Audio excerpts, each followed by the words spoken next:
That's my ideal house to live on right there. 40-foot catamaran. Mark McDaniel hopes to sail around the world when he retires. Everybody has to have goals.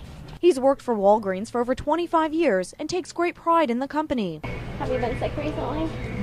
No fever, vomiting, diarrhea? Nope. He gets his flu shots at the pharmacy and even donates blood during company blood drives. Back in 1999, Mark donated blood and joined the National Bone Marrow Registry during a Walgreens convention. 10 years later, he got a phone call saying he was a bone marrow match for someone in need of a transplant. Well, first I was surprised. It's like, wow. And then it was like, okay, well, somebody needs, something, so sure, why not? So I did.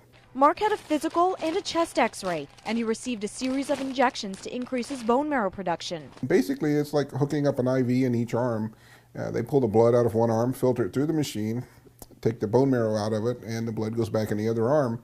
And you just sit there for about 4 hours. He repeated the same thing 2 days in a row, and then it was over. It's easy.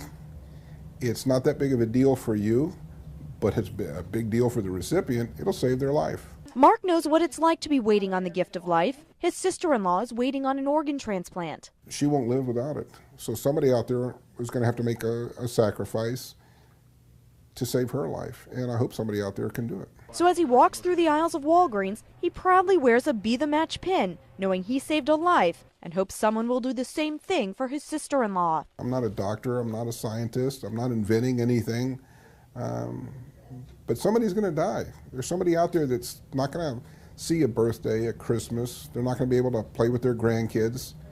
And maybe I've given them the hope that they can do that, because I enjoy my 11 grandchildren. Mark doesn't know the recipient of his bone marrow, though he may be given a chance to meet the patient 1 year after the transplant occurs. I'm Nancy Gay reporting.